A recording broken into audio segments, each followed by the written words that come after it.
আপনার ব্যবসা প্রতিষ্ঠান যদি আগের মতো না চলে বা আপনি দেখতে পাচ্ছেন যে ব্যবসাটা আমার ডুবতে বসেছে, আগের মতো প্রফিটটা আমার হচ্ছে না, বা ব্যবসার ক্ষেত্রে আপনি যদি কাস্টমার বৃদ্ধি করতে চান, ব্যবসাটা যদি প্রত্যেক ব্যবসাদারই তো চায় যে আমার কাস্টমার বৃদ্ধি হোক এবং আমার বিজনেসটা ফুলে ফেঁপে উঠুক, এটাই তো চাই আমরা। তো এরকম ছোট্ট একটা টোটকা আপনাদের সামনে বলবো। বাস্তুশাস্ত্র মতে আপনার সেই ব্যবসা প্রতিষ্ঠানে একটা পাল তোলা জাহাজ রেখে দিন, হাতে নাতে প্রমাণ পাবেন। তবে খেয়াল রাখবেন সেই জাহাজের মুখটা যেন আপনার ঘরের দিকে হয়, আপনার দরজার দিকে যেন না হয়, তাহলে কিন্তু বিভিন্ন রকমের সমস্যা হাতছাড়া হয়ে যাবে। যেমন আপনার ভালো ভালো জিনিস হাতছাড়া হয়ে যাবে।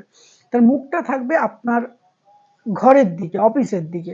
এরকম জায়গায় রাখুন, সেই পালতোলা জাহাজটা মারাত্মক সফলতা পাবেন।